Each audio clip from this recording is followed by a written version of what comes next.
लोकसभा के शीतकालीन सत्र में सोमवार यानी कि 8 दिसंबर को वंदे मातरम पर हुई गर्मा गर्मी ने माहौल बेहद राजनीतिक बना दिया।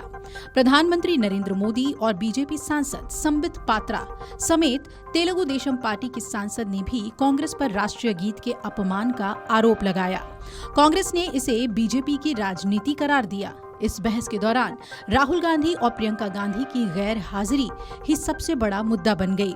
भाजपा सांसद संबित पात्रा ने आरोप लगाया कि राहुल गांधी और प्रियंका गांधी वंदे मातरम पर हुई महत्वपूर्ण चर्चा के वक्त सदन में मौजूद नहीं थे क्योंकि उनके मन में अपराध बोध है। वहीं प्रधानमंत्री मोदी ने भी कांग्रेस के पुराने रुख पर निशाना साधते हुए कहा कि कांग्रेस ने वंदे मातरम के साथ विश्वासघात किया और मुस्लिम लीग के आगे समर्पण किया। प्रधानमंत्री मोदी ने कहा कि जिस वक्त लोकसभा में गंभीर चर्चा चल रही थी उस दौरान नेता प्रतिपक्ष राहुल गांधी सदन में मौजूद नहीं थे। उन्होंने पंडित जवाहरलाल नेहरू के एक पुराने पत्र का जिक्र करते हुए कहा कि नेहरू ने नेताजी सुभाष चंद्र बोस को लिखा था कि वंदे मातरम मुसलमानों को भड़का सकता है। पीएम मोदी ने कहा कि इस सोच ने राष्ट्रीय गीत को कमजोर किया और आज भी कांग्रेस वही मानसिकता दिखा रही है।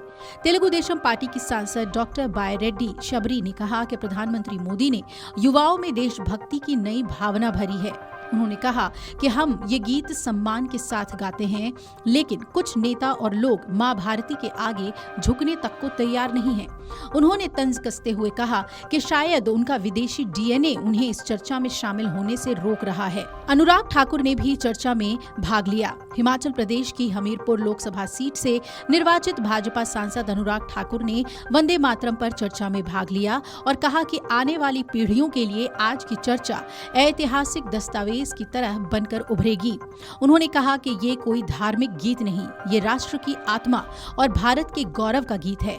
ये देश की संस्कृति और विरासत का प्रतीक है। उन्होंने कांग्रेस को आड़े हाथों लेते हुए काव्यात्मक लहजे में कहा, वंदे मातरम सिर्फ गीत नहीं, राष्ट्रीय प्रेम की रीत है, इसलिए कांग्रेस इससे भयभीत है। वंदे मातरम पर चर्चा के दौरान राहुल गांधी और प्रियंका गांधी की गैर हाजिरी का जिक्र करते हुए अनुराग ठाकुर ने भी कह दिया कि जब चर्चा शुरू हुई तो प्रधानमंत्री सदन में थे।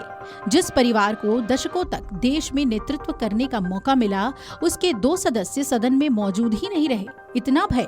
पंडित नेहरू जी ने वंदे मातरम में काट छांट करने के बाद देश को बांट दिया। उन्होंने 2 स्टैंजा तक सीमित कर दिया।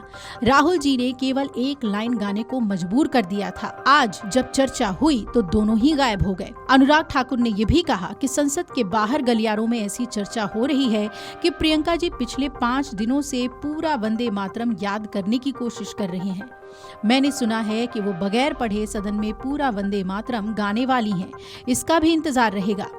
इस पर कांग्रेस सांसद राजीव शुक्ला ने बीजेपी के आरोपों को सिरे से खारिज कर दिया और कहा कि 150 साल बाद वंदे मातरम पर बहस की जरूरत क्यों पड़ी। राजीव शुक्ला ने कहा कि बीजेपी रविंद्रनाथ टैगोर का भी अपमान कर रही है। उन्होंने कहा कि आजादी के 75 साल बाद इस मुद्दे को उछालना केवल राजनीतिक लाभ के लिए नहीं है और ये कांग्रेस को बदनाम करने की चाल है। Video desk amarujala.com। अगर आप ये वीडियो YouTube पर देख रहे हैं तो हमारे चैनल को सब्सक्राइब कर बेल आइकन दबाएं और Facebook पर देख रहे हैं तो हमारे पेज को लाइक करें।